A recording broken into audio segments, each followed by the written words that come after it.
Gen Z தலைமுறை சமூக வலைத்தளங்களை ஆக்கிரமித்து பிரச்சாரம் செய்தார்கள்.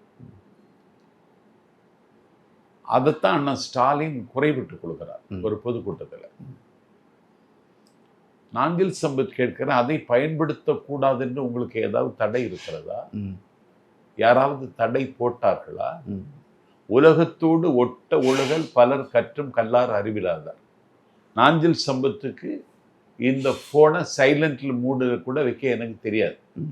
நான் இந்த தம்பிக்கு உதவியை நாடுறேன். நான் என்ன கேட்கிறேன், நான் இந்த போனே தேவையில்லைன்னு கருதி இருந்தவன்.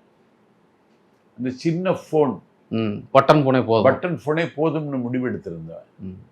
நான் திரை உலகத்துல கால் வச்சு ஒரு படத்துல நடித்ததற்கு பிறகு என்னுடைய மகள் மதிவதினி நீங்க இப்படியெல்லாம் இருக்கக்கூடாதுன்னு சொல்லி வாங்கி தந்தான். நான் இதை அங்கீகரிச்சுக்கிட்டேன். ஏன்னா காலம் போடுகிற கோலத்தை ஏற்ப நாமும் நம்மை மாற்றிக்கொள்ள வேண்டும், தகவமைத்துக் கொள்ள வேண்டும். உலகத்தோடு ஒட்ட ஒழுகல் பலர் கற்றும் கல்லார் அறிவிலாதாருங்கிறார் வள்ளுவர்.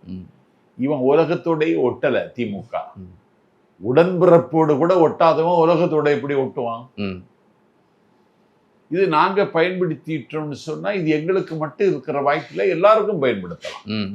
அதை பயன்படுத்துகிற நிலைமையில் அந்த கட்சியினுடைய இருக்கிற நிர்வாகிகளும் தொண்டர்களும் இல்லை.